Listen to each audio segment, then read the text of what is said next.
So I'm in this special place which I've been here before, and this is one of my favorite places to come here because it even allows me nearby to come with a big semi, 18-wheeler semi, and leave it over there at the office park and come over here and to make a parallel between communism and oligarchism. I just made up that word. There is no such a word as oligarchism, but we live in it. So if no such a word, how can we live in it? That's an interesting topic. Well, the oligarchs took over of not only the economy, not only the financial areas, not only the finances of the world and the economy of the world, but also they took over of the politics. That's the problem. That's why there is no such a word as oligarchism, but we have to use one because they control both, not only economy, but also they control the politics nowadays, except in Russia. So they hate Putin, and now they hate Russians just as well. Isn't that something? And then they hate China, and they hate who knows what else. So this is ridiculous. People whom they cannot buy, people whom they cannot pay off, they become their enemies, and I'm talking about the oligarchs. So we became their enemies. I don't like communism, but I'm gonna make a parallel. What's the difference between communism and oligarchism? What is the difference? And maybe somebody can tell me, because I already know for myself, but somebody can tell me in the comments which one is better, which one is worse. So I grew up in communism, and there was one outstanding thing which became hateful about communism, although it's not in full effect yet, but it is going to be in full effect when it takes complete control over the world, because that day is coming, make no mistake. But that number one outstanding thing, hateful thing about communism is their hatefulness toward religion, toward God, toward the Word of God. They absolutely dislike and they prevent religion where they can, although it's in a mild form, although not too many countries except North Korea and maybe China, where it costs people's life to be a faithful believer in the Word of God, to be a churchgoer, to be a God-fearing, God-believing person. A couple countries still exist today where it could cost a life of a person. But in the more mild version where I grew up in Hungary, Catholicism was widely practiced and widely tolerated, even during communism. And then other smaller branches of religion were not so much in favor. So that was the number one outstanding problem with communism. They definitely did not tolerate drugs and crime and unemployment, and basically they had a strong enforcement to prevent such things, even in my country and other communistic countries just as well. So that part was good because cities and rural areas became more safe and more secure even for children. So even me growing up as a child, it was much safer than any place it could be here today in the United States. So that was a blessed childhood because of very low crime, very low unemployment, very low begging and beggars. Everybody was looking out for the safety of others, especially for children. So we were okay to go to school even several miles away, just without parents, without school transportation, taking the publicly available routes and vehicles, and it was just completely unheard of any crime, especially committed against children. So that was good. But the forced labor, I call it forced labor, of course, which was good because of low unemployment, but basically it was just calculated to have barely enough to make it through the month with families. Wife and husbands, they both had to work. And that's the same way now under oligarchy, so that's no difference in 2020 or 22. So we can call it forced labor because I remember many times my parents were calculating by the end of the month how to pull through until next paycheck. That always came at the beginning of the month. So toward the end of the month there was much less spending, much more strictness toward what we bought and what we did not buy. And I'm not saying we didn't have food. Food was always provided. There was no hungering. Religion was not very much tolerated, but food was inexpensive and good quality. So that was good.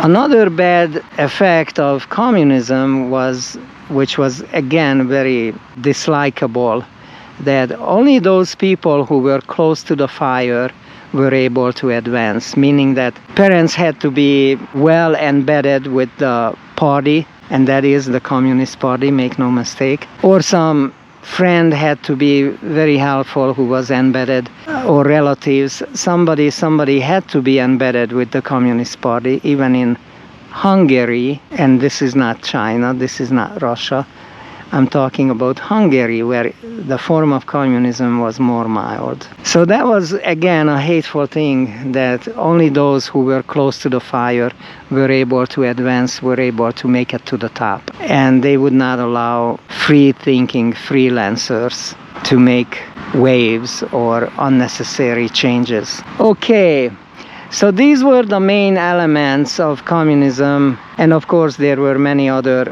minor ones which I'm not gonna list, and I cannot remember all of it, but as I go maybe I bring up more things.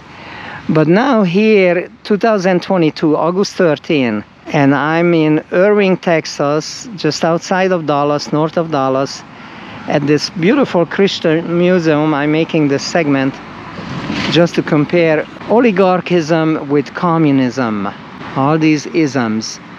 So, oligarchism, forced labor, check yes, absolutely. Even as a truck driver, which used to be a very good job here in the United States, when somebody learned how to drive an 18-wheeler and dedicated his life to this profession, were able to buy a land, a house, couple cars, feed a family. Doesn't matter if wife was working or not. This was an American lifestyle, an American dream. Today it's absolutely impossible. Fuel prices are so high, even when the White House is bragging about pushing it back. Now they may have dropped it $1, but no more than that. After raising $3 on the prices, now they are bragging about dropping it $1. That's just so ridiculous. Even today, the fuel prices are very high. The cost of transport, as far as paying for the truck drivers, went down. They don't pay us as much money as they used to for taking a load from point A to point B. Even for going cross-country, they pay very little comparing to what it used to be. Not to mention the cost of living went up, skyrocketed, including renting or buying a home. Especially in California, it's absolutely impossible for an average person like I am, even for a truck driver. It's absolutely out of question. There is no way to afford to buy a home and to buy a piece of land. It is just so ridiculously expensive. The food prices went up, and the oligarchy is trying to control people's life and privacy much, much worse than communism. That was another thing about communism. Controlling individual lives, they became overreaching. But now today, with this pandemic and other kinds of restrictions and other kinds of rules and regulations, they became more ridiculous, more overreaching, and more strict than communism ever have been or had been for me. So now a lot of people are making a great mistake by confusing communism with oligarchism. And they think that what is happening today is communism takeover of this free country of the United States, whereas not at all, not at all. This is oligarchism. The powerful elite, they worked their way into politics. They took a political control in the Congress, in the lower house, even in the House of Representatives. So now they are controlling all the events in politics, all the events in economy. So they are in full control and they swing at us really, really hard. All right. So they took a complete control of our lives and they come down much harsher, much more ridiculous than the communists or the communism where I used to live. So definitely in comparison, out of the two evil, communism is the lesser evil. Religion, that's another aspect of oligarchism, which they would not tolerate, and they show more hate. They closed our churches during the pandemic. I just reported another church here in Dallas closing down, but there are numerous churches, even in California. They had to shut doors and never open again. And they just lost so many members during COVID, people who would not come back. They had to close doors. Just like that Ukrainian church not far from here in Dallas. So that is very sad. And in California, I can report to you first-hand information. They made such a harsh rules and regulations. These are not laws. I'm repeating again, these are rules and regulations that when we went into church during a little mild period of COVID, when they allowed to go sit 6 feet apart and wear a muzzle like animals do, we had to compromise or not to go to church. I compromised one time. I had to sign my name, my address, my phone number, everything they can track about me, and wear a muzzle and sit far from brethren. Do not touch, do not handshake, use a lot of chemicals to dry out my skin, kill even the good bacteria on the surface of the skin. It was so many despicable rules and regulations. I never went back to that location again. And I know I'm not alone. I know a lot of people are turned away from their compromising pastors, their compromising church members. I don't want to be a part of this kind of political crowd whose God is not the God of the universe, but the God of the Congress, Nancy Pelosi and the like-minded. And of course, her nephew in California, the Newsom guy. Oligarchy again proved to be much more vehemently against religion, much more restricting and controlling and ruling over and against religion.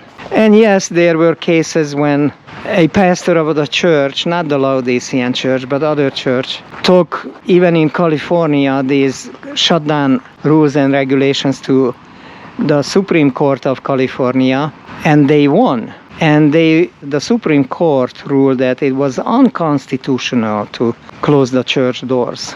But there were many churches who did not have the funds to take the wickedness of the government to all the way up to the Supreme Court. That cost pretty money again. So they didn't do it.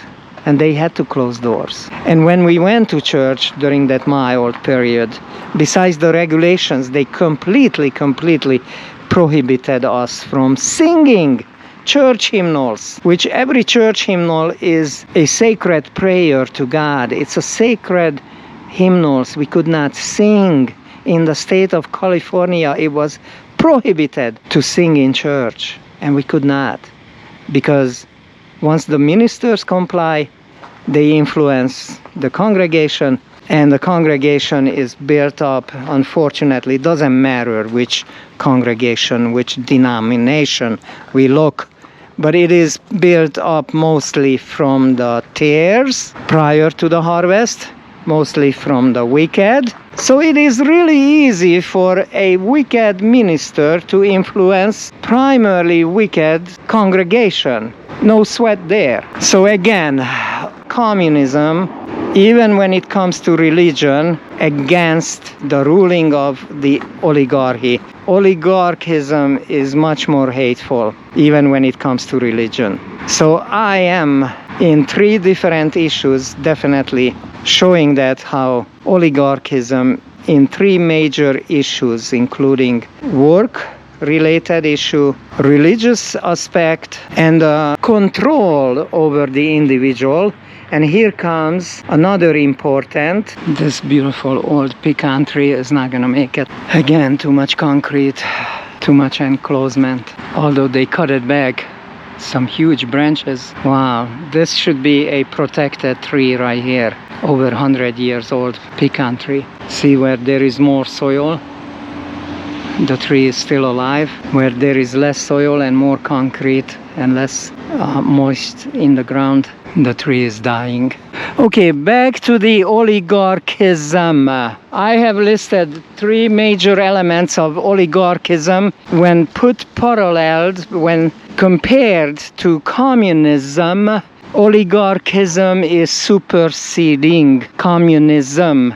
I'm gonna list that again because I had to change the battery in that GoPro camera. It gets hot so quick when the temperature outdoor is warm and hot. The battery heats up, the camera shuts down, and the battery gets drained quicker. Here we are. I'm gonna summarize it. The 3 major elements: control over an individual life, control over individualism, control over the freedom of the people.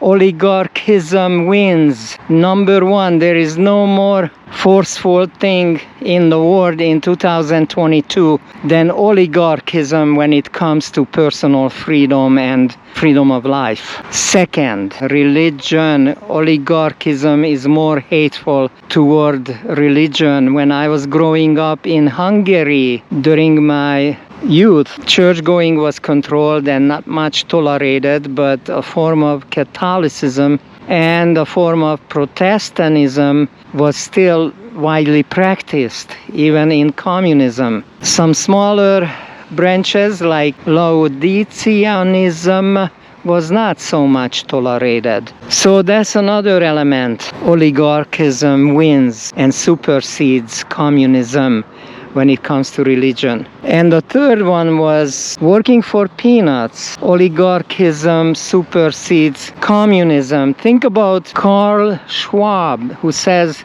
you will be happy by owning nothing and have everything given by the oligarchs. Only if you comply with the system. First thing you don't like something, first thing you go against, you start rocking the boat, they would take away anything what they have provided so far. So again, oligarchism supersedes communism. Now the 4th element, which is again a major issue, and that is the propaganda during communism was hateful and one-sided and always served the agenda of the communist government. But look what's happening today. Even here in the so-called free West, look what is happening with oligarchism. I keep telling my friends, communism was really in children's shoes comparing to oligarchism, stepping next to oligarchism when we compare them in propaganda. I have never seen such a forceful, such a intolerant propaganda as we are seeing today in that quotation mark free West, what is controlled by the oligarchs. I have never seen anything like that during communism. And we already hated the propaganda what they had when we were growing up. That one-sided propaganda we hated. But now they bought up all the media, all the news stations, all the TV stations, and they are not tolerating any opposing views. And they make a lot of restrictions even in public platforms like YouTube and Twitter and Facebook. They will not allow us freely think, freely express our views and our opinions. that one is controlled more than ever communism would do it. So these are four major elements, four essential things to life. Religion, number one. Work, freedom, free press, and freedom of views and opinions, free speech. I can bravely say that, and I can truthfully say that there was more free speech during communism than what we have today during oligarchism. So these are major essentials for life, and major disappointment when either communism or oligarchism, they take it away from us. So even in the mild form, when it was more mildly manifested, I did risk my life to escape out of it. I did leave my beautiful country to get away from it, even when it was in a more mild form. What is happening to us today is despicable. But I had to make that comparison, and I had to really make this parallel between the two. And everybody can make up their mind, but of course for somebody who did not live there for years, who did not experience communism firsthand, they will not be able to make a full comparison and a truthful expression of it. So that is very interesting. And since I promised that to you, I will deliver this message. Now you have it. After all these beautiful flags we have seen today, I came here to the Discovery Center. I came here today to this Christian Museum, Earth's History Museum, from the Christian point of view. And I made this comparison truthful this building is. Of course, not without flaws, but the main aspect of these two colliding systems, because today now they collide. The oligarchs, the rulers of the collective West, or at least those who rule over the politicians, will not tolerate communism, because now maybe providential intervention, I do not know, but communism hates the hypocrisy of oligarchism, and they greatly collide. Oligarchism hates communism because they see a life-threatening possibility out of communism, and they think right. I agree. Communism is definitely one force which is capable of bringing down oligarchism. And of course, oligarchism is capable of bringing down communism. Let's not misunderstand. The collective West and all their military supersedes, even in the military aspect, supersedes communism for the time being. So oligarchism is capable of bringing down communism. Communism is capable of bringing down oligarchism. They both hate each other, but the hypocrisy is on the West, because they pose to be somebody whom they are not. At least communism doesn't pose to be anything else than communism. And that they deny not, neither Putin nor Xi Jinping, CCP. There is no hypocrisy there. They admit to communism, and they admit to certain intolerance what they have, but the oligarchism is the greatest hypocrisy what the earth has ever seen. So now, since communism is capable of destroying oligarchism, and oligarchism is capable of destroying communism and supersedes communism even in that aspect of military force, who's going to win? Because we know this cannot go on continually. This cannot be tolerated much longer. The hypocrisy of the collective West, especially the leaders, the politicians, all corrupt, all bought up by the oligarchs. So they don't represent the interest of the people. They have not made one law which would represent the interest of the people in the last 3 years. Not one law, new law I'm talking about. All the new laws, all the new implements are against the citizens. So something has to give. Which one is it gonna be? Communism or oligarchism? Who's gonna give in? Who's gonna lose out? Who's gonna win? If NATO is stronger and collective West is stronger than the collective communism, why do we talk about who's gonna win? Well, there are very few things in the Bible. I can count on one hand how many things the Bible lists that God hates. Just a few. On one hand, Bible mentions only just a few things, not even a few, a couple of things which God hates. And hypocrisy is one. Hypocrisy is one aspect which God greatly hates and lists as a hateful thing and will not tolerate. So now we speak about the hypocrisy of the so-called free West. So among the few things which the Bible lists that God hates, among idol worship and a couple other things, the Bible is very clear how God hates hypocrisy. And if this was by the will of man, of course, communism would have no chance. But I believe that just as the prayer in Psalm 83 is pleading to God to bring down this modern day oligarchy, that modern day conspiracy, that modern day confederacy, which has been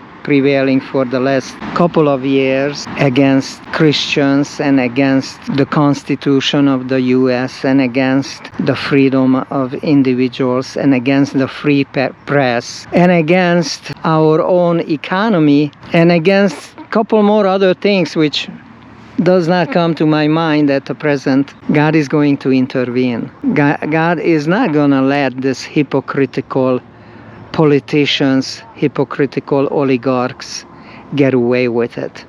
And that pleading in that beautiful, beautiful prayer in Psalm 83, it spells it out. Even if most people do not understand the present day application to those nations listed, whom are against God and against God's hidden people, who could be no other than the 144,000 saints, according to the book of Revelation, chapter 7 and chapter 14. Those are God's hidden people. They are the primary targets for all the wrath of the devil. The devil hates them because they will be. Either we like it or don't like it, either we admit it or don't admit it, they will be like little Jesuses. And the devil had enough with one, not to mention 144 more thousands. Now we can understand the wrath of the wicked. Although they turn against communism, they turn against Putin and China, CCP. And they rightfully, because they know they are going to be used. This is the only world power. There is no other power who has the ability, who has the capability of bringing down the rulers of the collective West to their knees, to put an end to oligarchism. As long as we have oligarchism in its place, let's just admit it, there is no need for the false prophet. There is no need for a false Sunday, for a false worship on the Sunday, and even the Blue Sunday law loses its meaningness. There is no need for it as long as we have this present affairs of the world. But that's not what prophecies say. Revelation chapter 13 is very clear from verse 11 that the false prophet will appear. And the need for the false prophet will be because the first take upon the people of God in the 21st century, at the end of times, the first take of the devil through the oligarchs controlling economy and controlling politics, controlling all the aspects of life, failed. That first try, that first attack of the devil upon the Christians and against God and against God's hidden ones, the 144,000, he has terribly, terribly failed. So that will necessitate a more forceful, more powerful setup to take a full sway against the saints, even at a cost, at a threatening of the cost of their life if they do not comply with that false religion, the Sunday worship, and the rules and regulations of 666. If they do not comply, there will be a death sentence. Somebody is surprised and shocked about this. Look at the events of the last 2 years. What kind of rules and regulations they have enacted in order to promote the jab. Look at the rules and regulations, so strict, so ridiculous, and so imposing. worse than communism. You think they would not go to the extent of penalty of death in order to enforce the mark of the beast, the number 666? Think again. We are only a short period of time away from that. But first, the oligarchs must meet their end. And the one predicted in the book of Nahum, chapter 2, verse 1, the one who breaks into pieces the modern day Assyria, because all the weaponry, all the technology predicted in Nahum, in the book of Nahum, it did not exist prior to World War I, World War II. But in World War I, there was not one individual like in World War II, Hitler. Hitler did not accomplish what he was supposed to accomplish, to put an end to the collective West, to put an end to oligarchism, to put an end to modern-day Assyria, since he turned against the Russians and he did not accomplish his true mission, which was supposed to be. Assyria is still standing. Modern-day Assyria, oligarchism, is very prevailing and very prospering today in the 21st century. So another one must arise, whom in one individual will fit the prophecies of Nahum 2 verse 1, breaking the collective West into pieces and putting an end to this modern-day Assyria, putting an end to the oligarchs and oligarchism. So now a religious, false though, but still religious, evangelical system will take the place of oligarchism, and many quasi-Christians will fall headlong into the pit by falling the other side of the horse. This is what's ahead of us, brethren. All the prophecies of the Bible, all logic, all the proceedings, what's happening today, are very evident of such reasoning as described here. And I'm not getting this on my own because I'm so much knowledgeable. Not at all.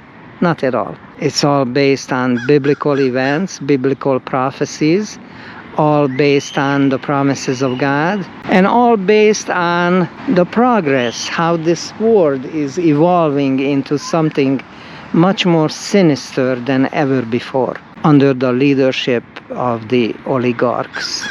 So make no mistake when you make your decision for the final call.